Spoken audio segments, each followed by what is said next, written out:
సుమారు 600 ఏళ్ల పాటు ప్రపంచాన్ని ఏలిన ఓట్టోమన్ సామ్రాజ్యం మొదటి ప్రపంచ యుద్ధంతో తుడుచుకుపోయింది. ఈ సామ్రాజ్యం యొక్క అవశేషమే ప్రస్తుతం ఉన్న టర్కీ. 1299లో ఉస్మాన్ వన్ స్థాపించిన ఓట్టోమన్ సామ్రాజ్యం అనటోలియాలోని ఒక చిన్న బేలిక్ నుండి విస్తారమైన ఖండాంతర సామ్రాజ్యంగా ఎదిగింది. చివరికి యూరప్, ఆసియా మరియు ఆఫ్రికాలోని కొన్ని ప్రాంతాలను కలుపుకొని 1922లో సుల్తానేట్ రద్దుతో ముగిసింది.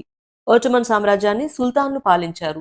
వారు మతపరమైన మరియు రాజకీయ అధికారాన్ని కలిగి ఉండేవారు. అయితే మొదటి ప్రపంచ యుద్ధంలో ఓట్టోమన్ సామ్రాజ్యం జర్మనీ పక్షాన నిలిచింది. ఆ తర్వాత దాని ఓటమి సామ్రాజ్య విభజనకు మరియు 1922లో సుల్తానేట్ రద్దుకు దారితీసింది.